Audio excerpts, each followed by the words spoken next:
Iniciando mais um resumão de sexta, eu sou Cris Almeida, assessor de investimentos, e estou aqui toda sexta-feira para tratarmos de assuntos que fazem diferença no seu bolso. Toda sexta-feira, nem toda, não é, pessoal? Às vezes dá uma falhada, como o povo diz. Semana passada nós tivemos a XP Expert, que foi o maior evento financeiro do mundo. Não é do Brasil não, do mundo, tá?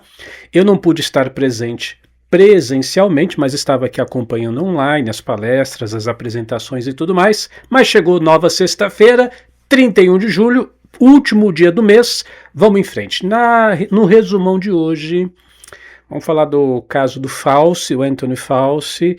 Vamos falar do Brasil maravilhoso, do IBGE.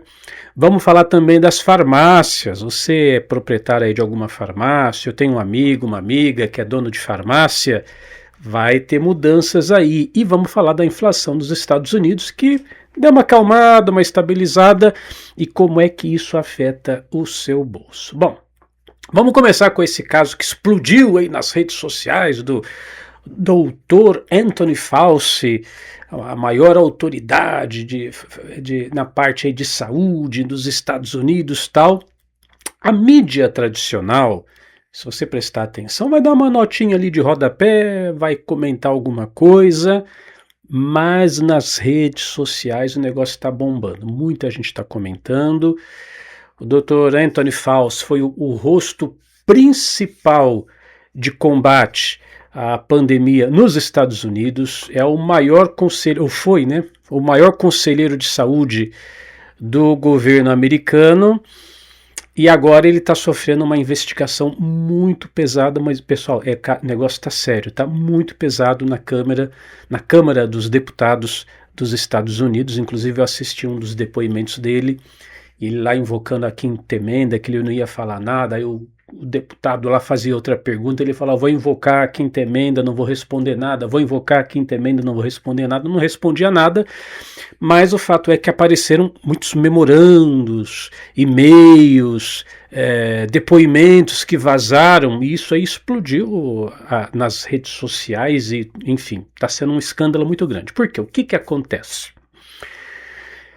Numa dos vazamentos, vamos assim dizer, dos depoimentos do Fauci, ele coloca ali claramente que a famosa regra do distanciamento social, vocês lembram disso? A regra tem que ficar 2 metros, tinha até aquelas filas nos supermercados, nos bancos, que tinha até uma faixa assim no chão, que você tinha que ficar com uma distância da outra pessoa, tal.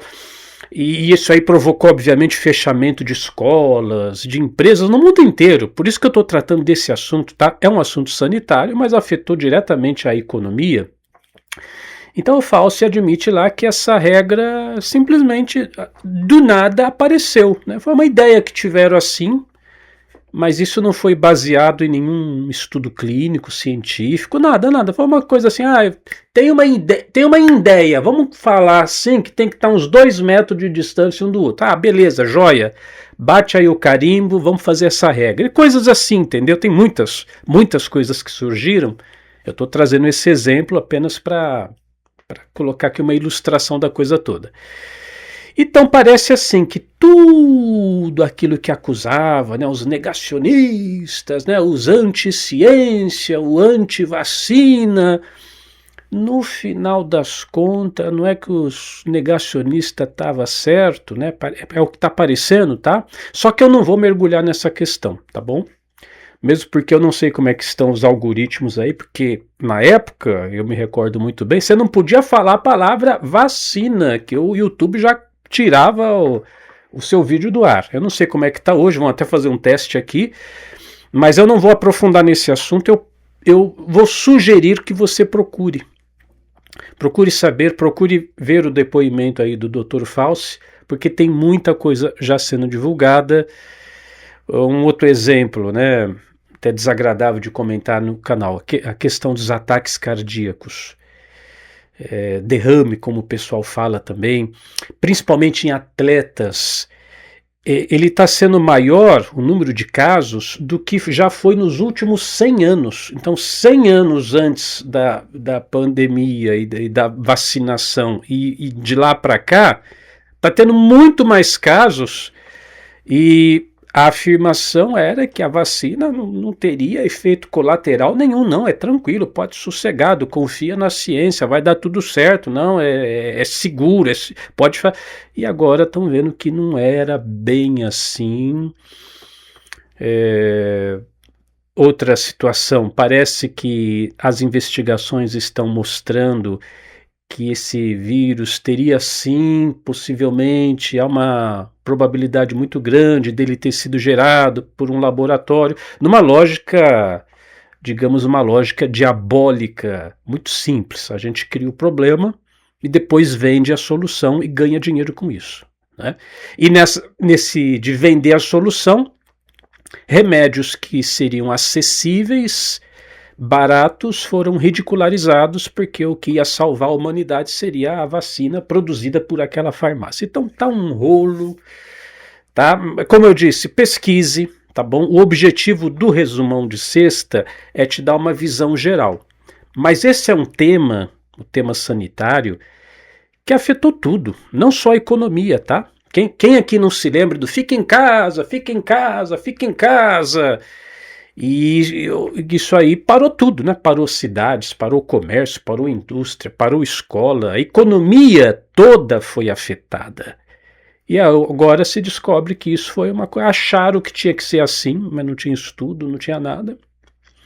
Mas a nossa vida mudou por causa disso, né? A humanidade era uma antes desse problema sanitário e se tornou outra. O jeito que a gente se relaciona com as pessoas mudou tudo, entendeu? Então, por isso que eu estou falando e repito, é um tema que merece sua atenção. Procure saber mais. Tá aí a internet, né?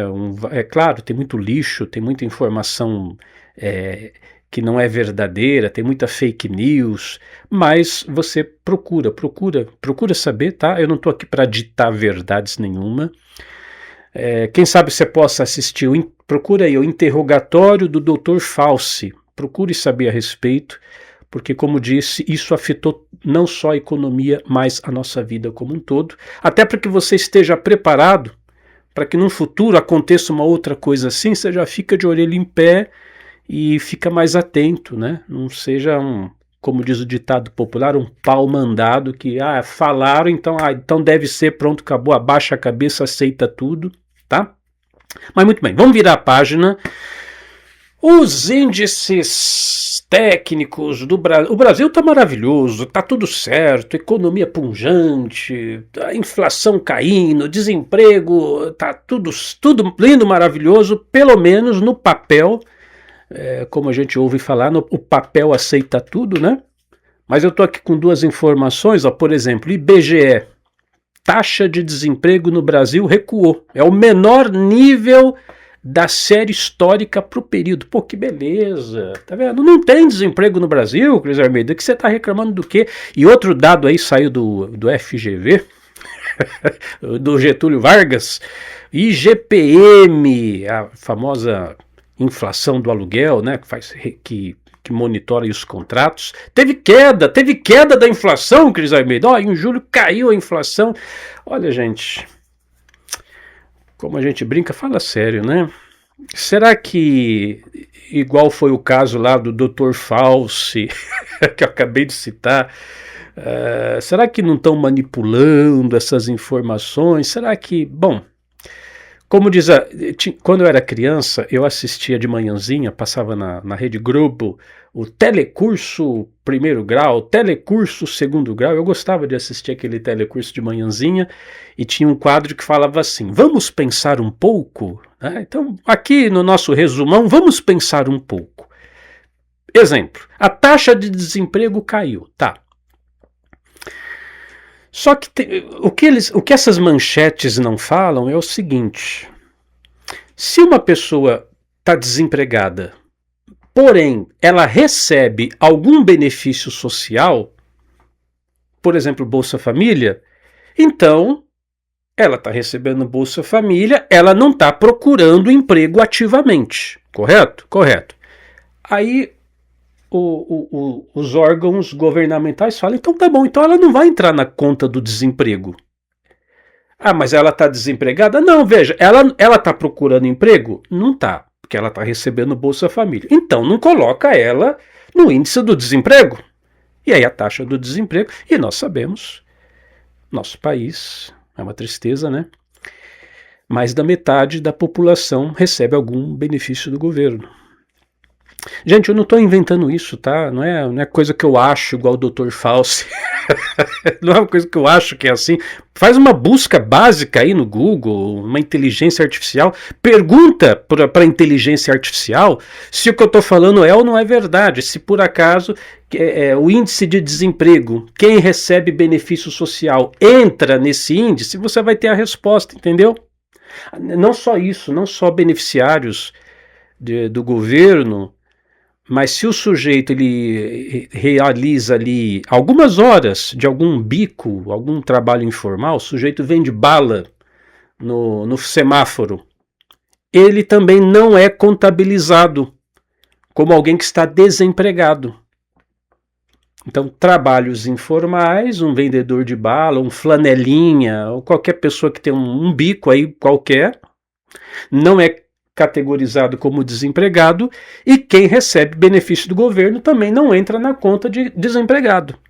Então aí você pega, o desemprego no Brasil é o mais baixo da história. Pô, aí é fácil, né? Aí é lógico.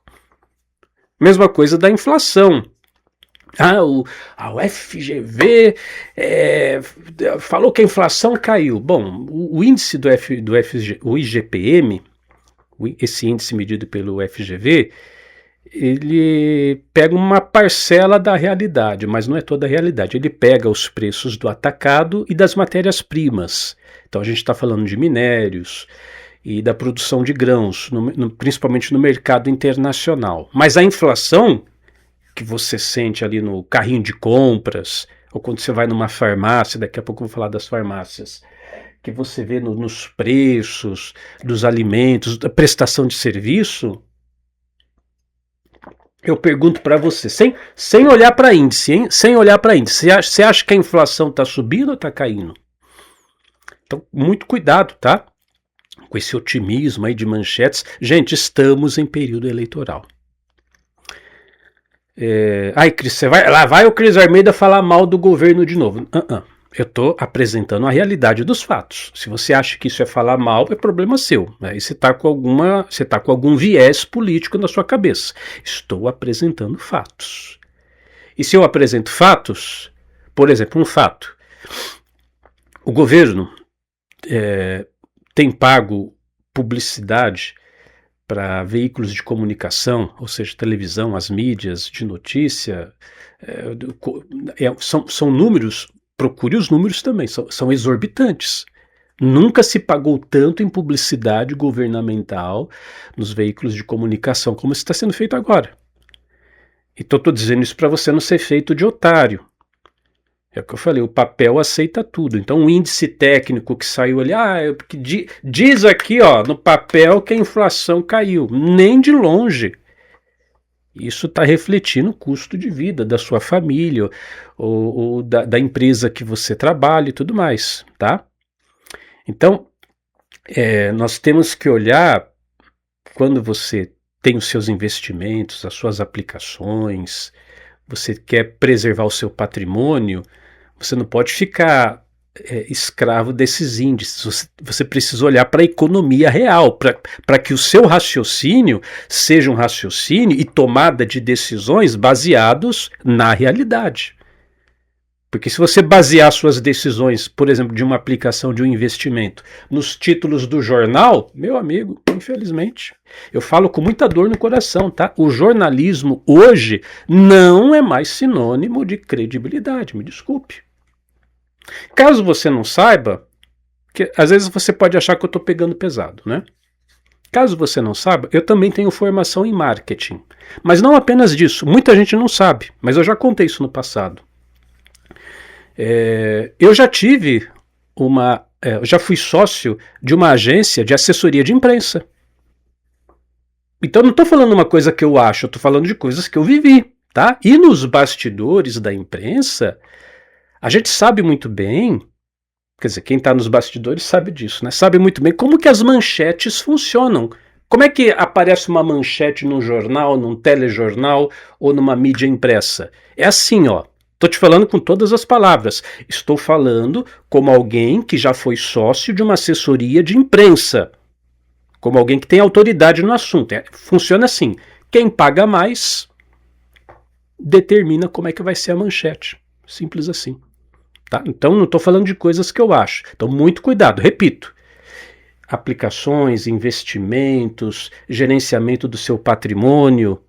Você que fica aí grudado na televisão, rede esgoto, CNN, não sei o que, fica dependendo das manchetes para tomar sua decisão, meu amigo, minha amiga, vou nem falar mais nada porque, enfim, fica para você pensar. Mas vamos falar das farmácias. Eu disse que tinha um assunto importante para você que é dono de uma farmácia, para você que trabalha numa farmácia, para você que tem um conhecido, um amigo, um parente que é proprietário ou que trabalha numa farmácia. O setor farmacêutico está em polvorosa. Estão preocupados e deve se preocupar mesmo. Porque você sabe que hoje em dia, qualquer esquina que você vai, tem uma farmácia, ou duas, ou três. Não é assim? Você sabe disso muito bem. Bom, o que está acontecendo? O Mercado Livre conseguiu autorização agora, aqui no Brasil, para vender medicamentos na sua plataforma. A ideia, como já foi feito no passado no Mercado Livre, era assim: você é comerciante, você é farmacêutico, fica tranquilo, você também vai poder vender no Mercado Livre. Só que na prática não é bem assim. O próprio Mercado Livre está vendendo o próprio estoque. Eu estou falando de algo que já acontece no México, tá? Esse é o modelo, porque o Mercado Livre é uma empresa que vem do México, então já está acontecendo lá. E agora eles estão implantando um piloto, vamos dizer assim, um piloto na cidade de São Paulo. O que é piloto? Piloto é um teste, né? Para quem não sabe, piloto. Vamos fazer aqui numa região mais restrita e se der certo a gente vai ampliando. Mas isso já é feito lá, então obviamente vai ser feito aqui também. Então, nesse piloto, aqui no Brasil, o Mercado Livre está tentando apaziguar os ânimos das farmácias, dizendo: não, veja só, as farmácias vão poder vender aqui por nós, então você vai ficar bom para você também. Mas tal como é a experiência lá no México, o fato é que são as farmacêuticas, as indústrias, e não as farmácias que vendem direto no Mercado Livre. Então isso é um problema. Parece que o Mercado Livre, não estou falando mal de Mercado Livre, tá? Vivemos num mundo capitalista e então a gente é uma, como eu já brinco de vez em quando, é uma luta de foice no escuro. Ele está preparando mais uma rasteira aí, porque essa rasteira do Mercado Livre já foi dada nos pequenos comerciantes há pouquíssimo tempo atrás.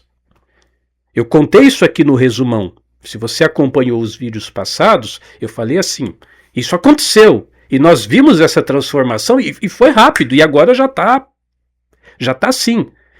O Mercado Livre fomentou pequenos comerciantes. Olha, venham aqui para a nossa plataforma, venda o seu produto aqui na nossa plataforma. Então muitas lojas virtuais, dropshipping, muitos pequenos comerciantes, o que fizeram? Viram uma oportunidade aí, começaram a importar produtos da China em container. Já tenho muitos amigos que fizeram isso, e aí montava ali uma lojinha em casa e vendia no Mercado Livre. Isso tomou uma proporção muito grande, o Mercado Livre cresceu, porque muitos comerciantes começaram a vender pelo Mercado Livre, e aí na calada da noite, a rasteira, o Mercado Livre começou a importar direto, um hub direto da China.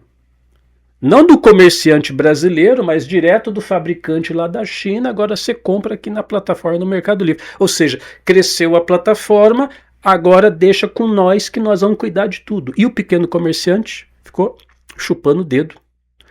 Aquele comerciante, né, que importava, vinha do container da China, aí chegava na casa dele, ele embalava, tirava foto, fazia descrição lá no site, vendia. Hoje está vindo direto do fabricante da China.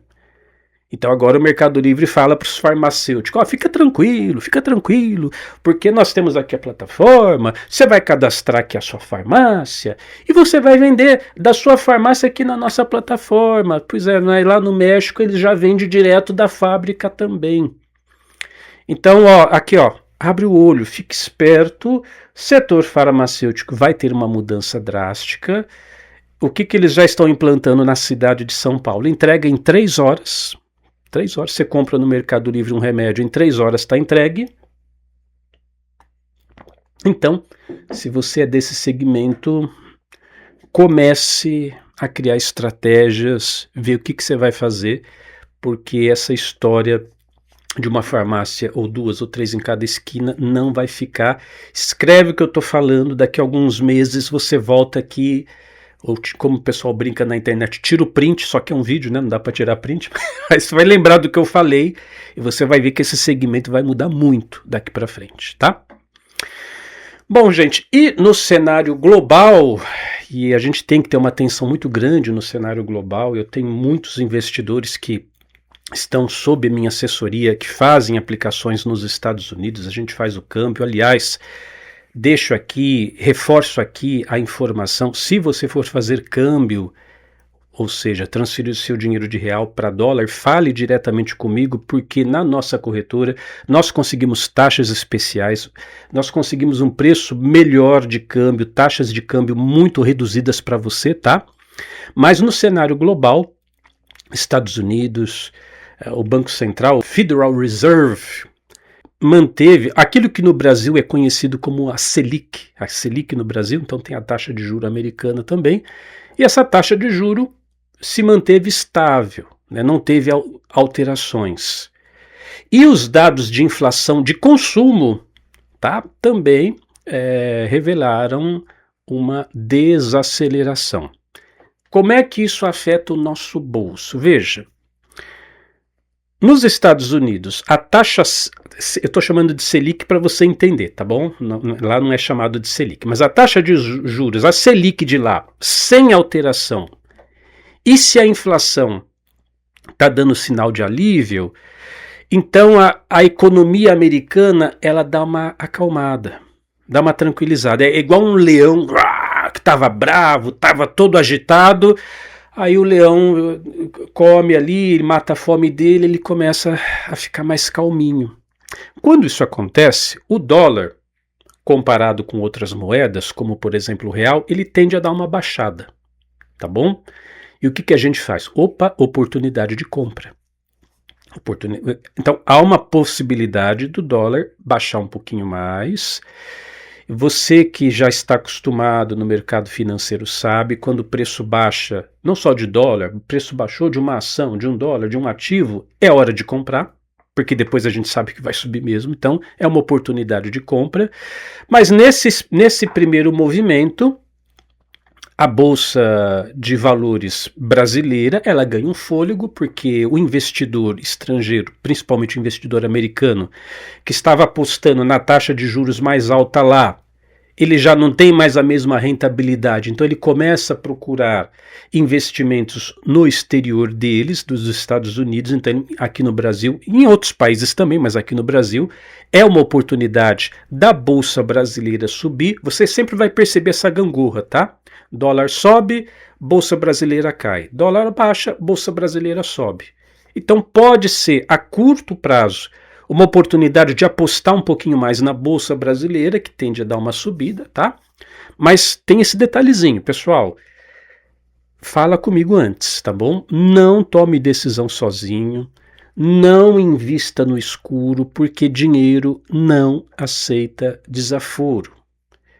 O que é dinheiro não aceitar desaforo? Vou dizer para você. Quando você acha que sabe tudo, você está sendo desaforado com o dinheiro. Olha, sendo assessor de investimentos no nosso escritório, nós temos 4 reuniões semanais, 4 horas semanais de atualização econômica, avaliação do mercado, entendimento da situação financeira do país e situação global, 4 horas por semana de reunião intensa. Eu acho que eu sei quase nada, porque o mercado fica oscilando o tempo todo. Aí o sujeito, ele assistiu ali um vídeo no YouTube, ou assistiu lá o Jornal Nacional, ele se acha um PhD em economia. Dinheiro não leva desaforo. Não tenha essa falsa e ilusória imaginação, que é só imaginação, que você domina o mercado financeiro, porque é uma coisa extremamente complicada. O que é o dinheiro não levar desaforo? Quando o sujeito, por exemplo, fica só numa única fonte de informação e ele toma aquilo como uma verdade absoluta. Ah, meu amigo, o dinheiro não leva desaforo. Não deixa o seu ego tomar decisões sozinhos. Tá? O meu trabalho de assessoria de investimentos, aliás, está aqui o meu WhatsApp, 14 991 256 123, repito, 14 991 256 123, entre em contato comigo, vamos conversar, vamos avaliar como é que está a sua carteira de investimentos, vamos entender, porque de repente isso acontece muito, tá? Acontece muito. Eu pego a carteira de investimentos de algum amigo, uma amiga, e está totalmente alocado num único tipo de ativos, sem diversificação nenhuma, e aí se aquele setor der um problema, a perda vai ser muito grande. Tá? Então converse comigo, entre em contato, está aqui o nosso site também, capitalerenda.com, com informações relevantes sobre o mercado financeiro. Lembre-se do ditado antigo, 2 cabeças pensam melhor do que uma. Seu patrimônio é a sua segurança para o futuro. Seu patrimônio é o conforto, é o bem-estar da sua família, dos seus descendentes. Você não pode ser leviano com isso, tá bom? Entre em contato comigo, 14 991 256 123. Vamos bater um papo, vamos conversar. Escreve aí no meu WhatsApp, Cris Almeida. Tem aqui uma aplicação, vamos trocar umas ideias? Vamos trocar umas ideias. Vamos ver o que você está fazendo com o seu dinheiro para que você não entre em nenhuma roubada, nenhuma furada. Eu sou Cris Almeida, sucesso e prosperidade para você. Cada jogador rende melhor num tipo de quadra. A quadra dura favorece o equilíbrio. O saibro valoriza a paciência. Já a grama é terreno de quem pensa rápido. Assim como existe uma quadra ideal para cada jogador, existe um modelo de atendimento para cada perfil de investidor. E só a XP oferece todos os modelos para você ter poder de escolha na hora de investir. E você, sabe qual é o seu?